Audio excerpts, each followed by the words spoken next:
Maintenant, Christophe, on va parler de vous exclusivement. Et pour cela, je laisse Fred vous tirer le portrait avec ses jeux de mots. Ouh là là. Hanouna. Ça commence fort. Ou à nous deux.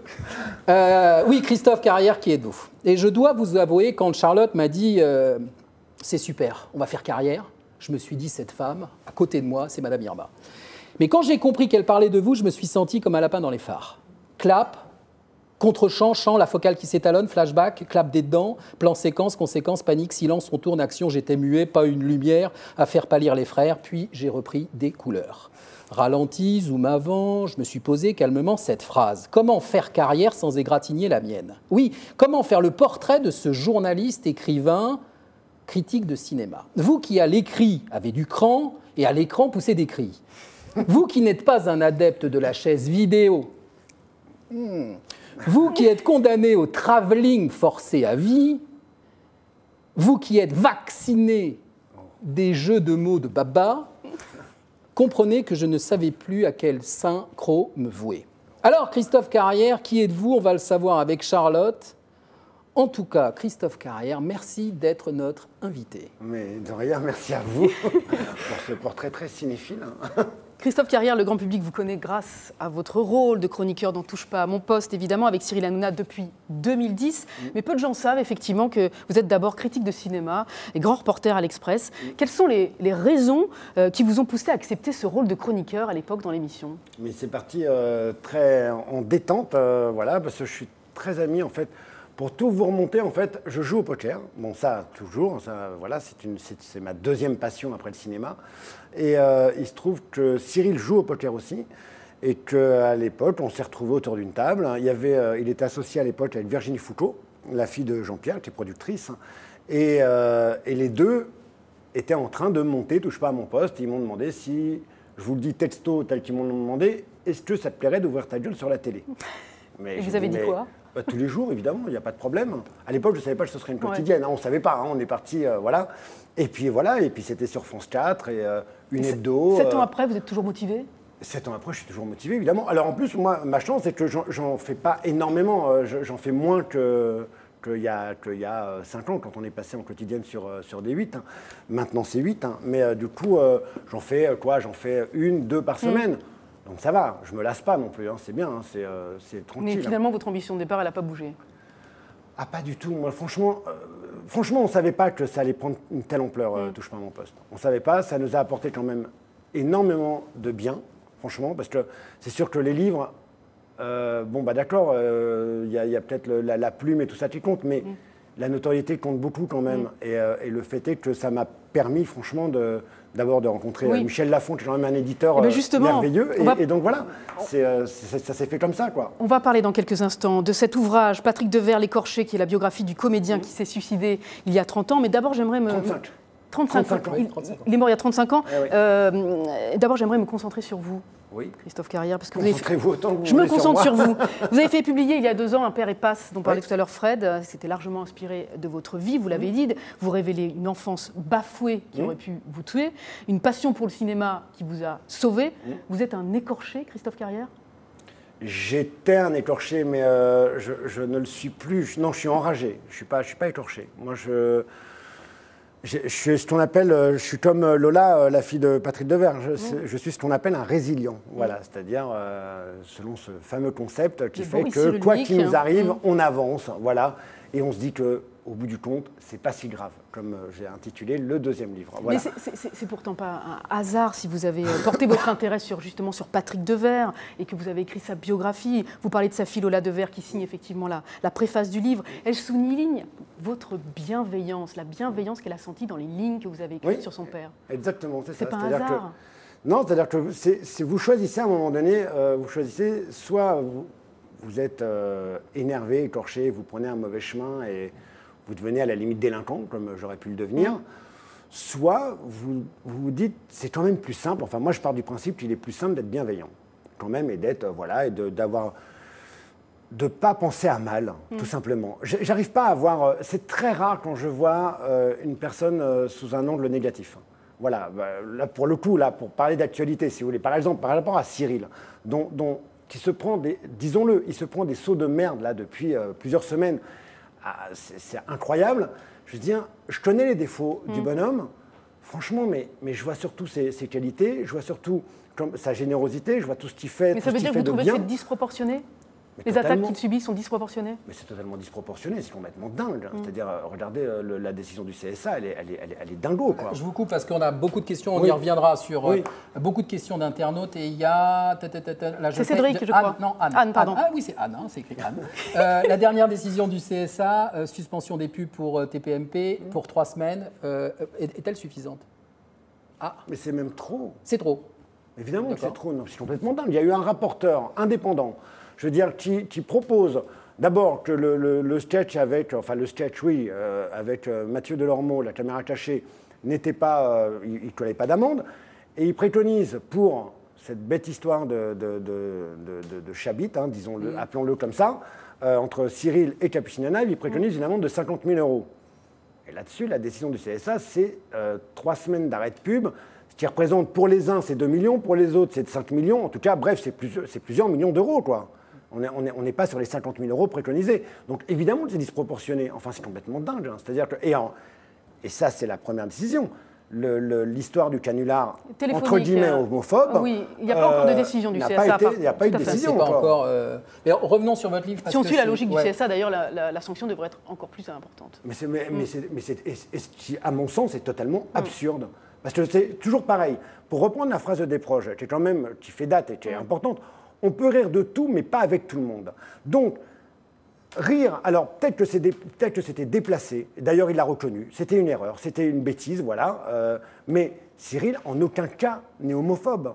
Donc il n'est pas malveillant quand il fait ce canular, c'est juste con, voilà, il a fait une connerie, il l'a reconnu, il l'a écrit, voilà, bon après, il faut quand même, ce que Enora dit d'ailleurs dans les interviews, hein, aujourd'hui vous avez commencé par me citer Enora, mais Enora elle le rappelle, quand même, TPMP a quand même célébré un mariage gay, a fait beaucoup pour le refuge, accueille des handicapés sur le plateau tout le temps. Enfin, je veux dire, il y a quand même, on voit toujours le mauvais côté des choses. Moi, j'ai tendance à voir le bon côté des choses. Christophe, il y a Isa, qui nous demande, à propos d'Enora Malagré, si elle a eu raison de partir. Elle vous demande ça. Il n'y a pas des questions sur Patrick Devers aussi Si, on va y revenir. D'accord. parce que c'est Non, ça qui est important. Sur Enora, est-ce qu'elle a eu raison de partir Évidemment, pour moi, ça me fait de la peine parce que je trouve qu'elle faisait partie de l'ADN de l'émission. Maintenant, elle, comme Thierry Moreau d'ailleurs, ils ne trouvent plus leur place dans l'émission. Ils s'en vont. Voilà, libre à eux. Enfin, chacun est libre, quoi. Voilà, et ils sont partis. Moi, je trouve, si je peux donner un avis quand même, à la place d'Enora, je ne sais pas exactement comment ça s'est passé parce que j'étais pas là, j'étais pas en coulisses, voilà, ni rien, mais je trouve que ça aurait été bien qu'elle parte, mais en fin de saison. Ouais. Peut-être pas maintenant.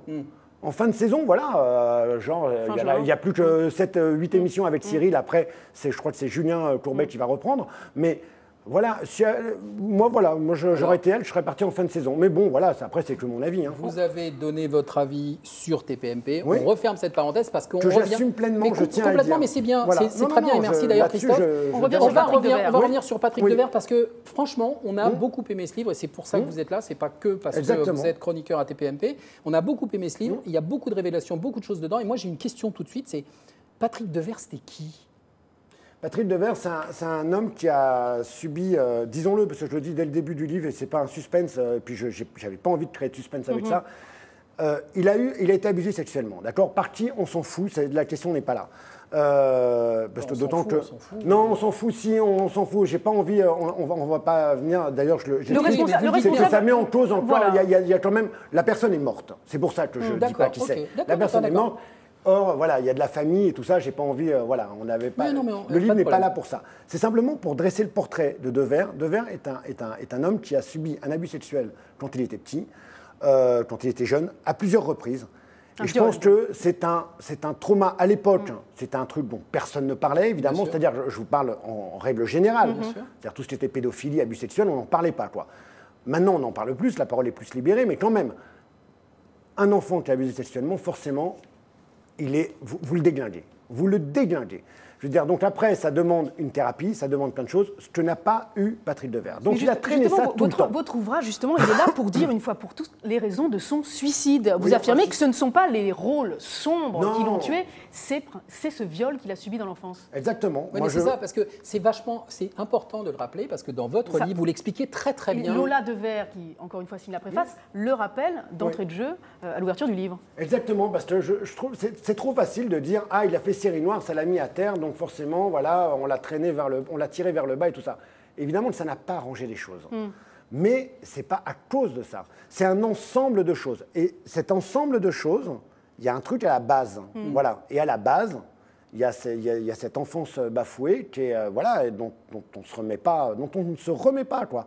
Après, vous pouvez suivre des thérapies, mais ce n'est pas son cas. Lui, en fait, son seul moyen, en bon autodidacte qu'il était, c'était d'en parler à ses potes, à Patrick Bouchitet, à Bertrand Blier énormément, parce que c'était un peu comme son père de substitution, Bertrand Blier. Donc voilà, à lui confier tout, et il se disait, bah voilà, j'ai vidé mon sac, tout va mieux. Non, tout va pas mieux, il allait mal, il allait très mal.